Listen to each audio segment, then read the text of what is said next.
पाहू शकतात जी आग आहे ती अजूनपर्यंत विझलेली नाहीये। त्याचे चटके जे आहे अजूनपर्यंत मला ह्या ठिकाणी लागतायत। म्हणजे किती भयानक आणि किती भीषण ही आग लागली असेल। मुंबई अहमदाबाद महामार्गावरील नांदगाव या गावाच्या हद्दीत एका दुकानाला भीषण आग लागल्याची घटना आज सकाळी समोर आली। बिल्डिंग कामांसाठी जे मटेरियल वापरले जाते, लाकडे तसेच इतर वस्तूंची ही दुकान आहे।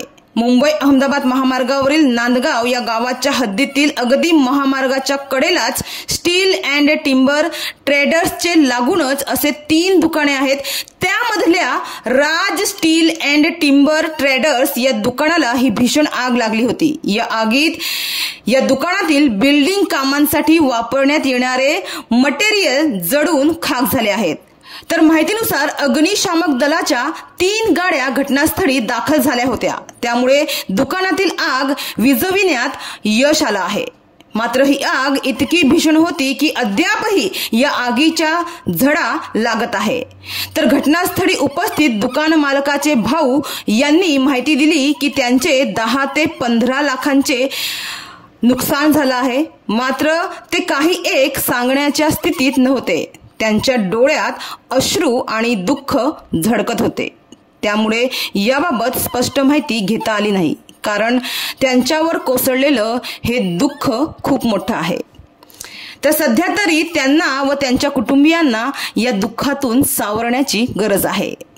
तर ही आग कशी लागली याची माहिती समजू शकली नाहीये। मात्र शॉर्ट सर्किटमुळे ही आग लागल्याची शक्यता वर्तवण्यात येत आहे। तर ज्यावेळी मध्यरात्री 2 वाजता ही आग लागली त्यावेळी या दुकानात काही कामगार सुद्धा होते। मात्र सुदैवानं कोणालाही काही इजा झाली नाही, कुठलीही जीवितहानी झालेली नाहीये अशी माहिती घटनास्थळावरून मिळाली आहे। मात्र मुंबई अहमदाबाद महामार्गालगत असे अनेक मोठमोठे दुकाने आहेत, त्यांनी आग विमा कायद्यानुसार विमा करून घेतलं पाहिजे, जेणेकरून या विम्यातून त्यांना काहीतरी मदत नक्कीच मिळू शकेल।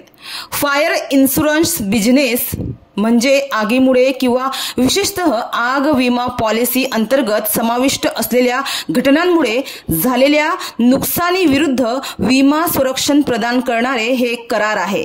हा एक असा करार आहे ज्यामध्ये विमा कंपनी आगीमुळे झालेल्या नुकसानीसाठी किंवा विनाशासाठी विमा धारकाला नुकसान भरपाई देण्याचं वचन देते, ज्यामुळे अशा विनाशकारी घटनांपासून संरक्षण मिळते।